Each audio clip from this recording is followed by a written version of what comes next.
Hey guys, we're back playing some more Ogrebattle! Yeah! And today we are going to start the Dalhmud Desert.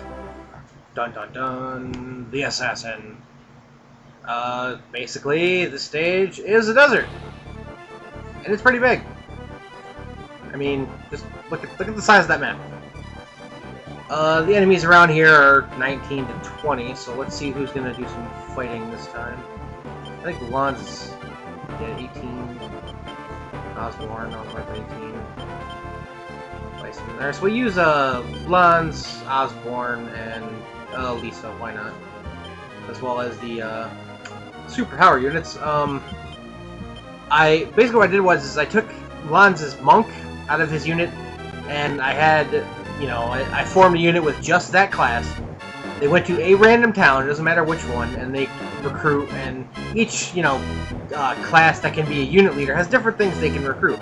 And monks can recruit shamans, angels, or Amazons, which any female leader can recruit an Amazon, but I recruited 2 shamans, and I converted one of them into the princess! Dun dun dun! And as you can see how it says 3 and 2, now the reason why it says 3 and 2 is because since this character is the unit leader, it increases all attacks of everybody in the unit by 1. As you can see, they're now using 4 physical attacks in front. That's 12 attacks for just these 3 dragoons, and some 4 healing from the shaman. So princesses, if you can manage to snake a royal crown at like the beginning of the game, then yeah, you can do some pretty overpowered units like right off the bat. Because item drops, even class-changing items, those drops are entirely random from defeated units. Osborne can go over here. I will deploy Warren, but I'm not going to send him anywhere, because he's going to be my quote-unquote base defender. Until one of the 2 of them is going to be switched out, which will be when they gain 2 levels, and then he'll move over to where they are to, garrison that town. No, I do not. Huh. This stage is not as difficult as maybe the previous 2. And when I say difficult, I mean the difficulty of this game is basically dependent on how strong your army is. If you get lucky and you get some good items and you get some good, treasures from the random, treasures that you see, then you can do quite a bit more. I mean, if you get a super powered like Nodo sword because you can, on like Warren's map, then there's going to be one unit there where one of the attackers is going to have 20 extra, I think it's like 18 or 19 extra strength, which in stage like 3 is huge. So, it all your ability to win this game depends on your strategy in building your units, where to deploy them, and basically how lucky you get on other things. If you get a couple mages staffs as drops, and you have a couple mages in your army, oh my god, it's just cake. I mean, you see Warren unit, how he has himself as a lich, and the 2 other mages. I've had, runs where I don't want you at all. Can I run away from you? Thank you. I've had, games where I've gotten, 3 mages staffs as drops in like the first couple stages, and suddenly had a Warren unit with 3 sorcerers in it, and they were just destroying everything, and it was utterly ridiculous. The main reason it's the main reason I use Dal mages instead of wizards in most units is, yeah, Ninja Master. Yeah, whereas Gares, sorry, I forgot his name for a minute there. Whereas Gares killed the Zenobian royal family, pretty much every other empire, or the 7 kingdoms that the Empire took over, they all had their own, you know, traitor. It was like a well, you know, cohesed effort to do the takeover. It was kind of like, you know, amazing now that I think about it. Well, let's look at this here. Then a couple Raven Men, some Ninja Masters, nothing too spectacular. What's up here? You got a Wild Man and freaking cockatrices. This is only a regular ninja. That's kind of weird.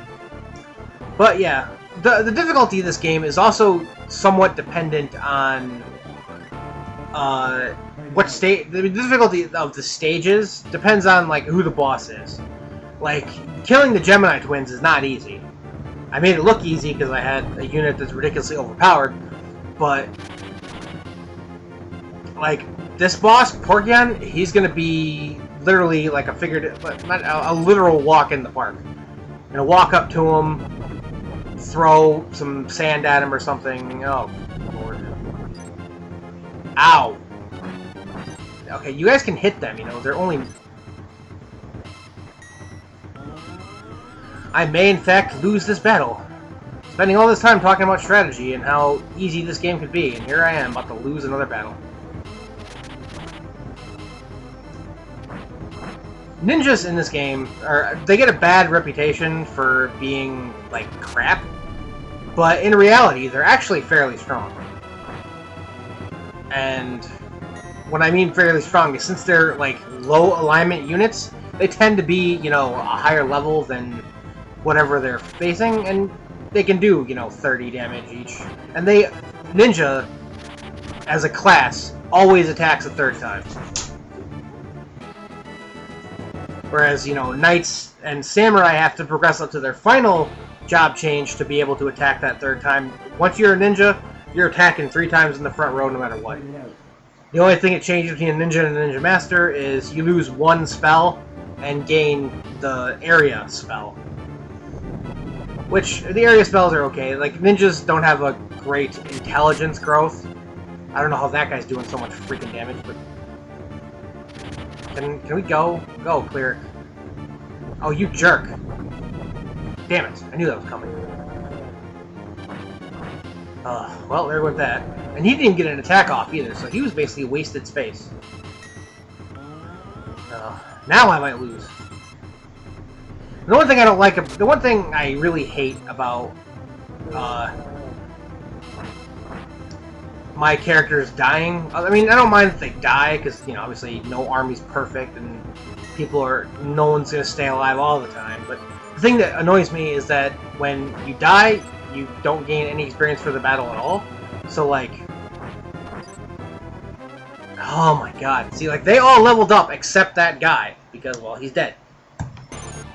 So, it's like, sure, I could just revive him, and, you know, no, he doesn't suffer any negative repercussions other than the fact that he just died and lost out on the experience, but now he's gonna be, you know, a level behind. The way to fix that would be to, you know, after he gains the catch-up level, but the other unit doesn't advance further, like he's at 18 right now, when he gets 19 and they don't get 20, it's where you do that, and then you kill something really, really strong, so they all gain 100 experience, and then they'll all catch back up to each other, and it's very difficult, and I'm not going to go out of my way to try and do it, but, I mean, that's the only way I figured out how to catch that guy up, other than just straight up, as soon as he dies, and the unit gains their levels. Other than that, just straight up using a promotion on him, which I don't have any of, so... Alright. Please go down. Oh, come on! 2? Oh, he didn't even gain his... Oh, that's... You lame, game. And Osborne's done. That went poorly because it was the dead of night, and, you know... Ninjas, I mean, have a low alignment like wizards, but for some strange reason, they seem to be far more effective in the middle of the night than wizards. Like, I don't like, the way it seems to work is that... Ow. This is gonna hurt. the way it seems to work is that ninjas or wizards, even if they had the same alignment, a wizard tends to fare better during the day, even at the same alignment, which doesn't make much sense compared to how the game keeps telling you these things work. Okay, we should still win this. I mean, those 4 acids are gonna ruin these people. Hopefully, like, the 2 knights can finish off those griffins, because if they don't, I'm going to be upset. Lons, you need to start hitting people. Okay, that one's no... Never mind, he should be dead. Alright, 9 HP. You got 2 attacks. Thank you, Lons. Finally. Ugh. So, yeah, I mean... Oh, really? Oh, I just made an over-abusive princess unit. Here, have another crown! What the hell with you, game?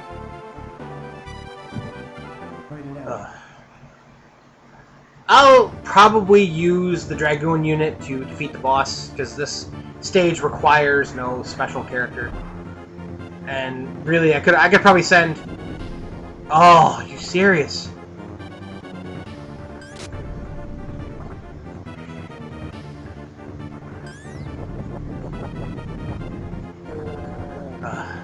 That means they get to live another turn because of that freaking petrify. You think an undead sorcerer, or well, a wizard, I guess whatever you want to call him, an undead spellcaster would be a little more resistant to petrify than your standard enemy, but you know, don't let me stop you, game. Okay, go after Osborne. Give that guy his 19th level.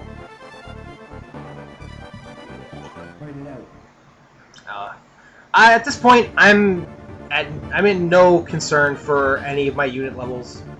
Canopus probably won't see much actual action, other than his, usual liberation runs the rest of the game. Ashen Lion might not, because of the fact that they only contain 4 characters, and now we're getting into the serious bits of the game. Well, I mean, technically their game is serious, but we have some Samurai Masters and some ninjas. Up here is an Evil One, Tiamat, and a Black Dragon. Wonderful. Alright, come on. And I need you two to stay away from my units until more of your friends appear, so I can show off some more enemy formations. Oh, here we go. Ah! A couple demon units. Demon, Red Dragon, the Demon, and Fire Giants. Yeah, a lot of fire-type enemies in this area, so you have ice weapons, or... I don't know... The only things that use ice elemental attacks specifically are obviously Silver, the good alignment dragon, Silver, Gold, and then Platinum. Your Lord can, I mean, I haven't used myself in forever, so I forgot what actual attack I have, but I'm pretty sure it's Ice Cloud. Yes, okay. So yeah, like Ice Cloud, Dragoners, well, yeah. Dragon Masters have the ability to use Ice Field, the same as the, Wizard spell in the back row, but other than that, just find some ice weapons. They're, you give them randomly. They tend to be very generous with elemental weapons as opposed to just random. Oh, Death Sword, Strike +2. So, alright. I'm gonna end the episode here because it's at 14 minutes. I'm gonna take care of all the enemies, and then next time we will liberate all the towns and destroy that little Porkian assassin guy. So, thank you guys so much for watching. Thanks for all your support, and have a good one.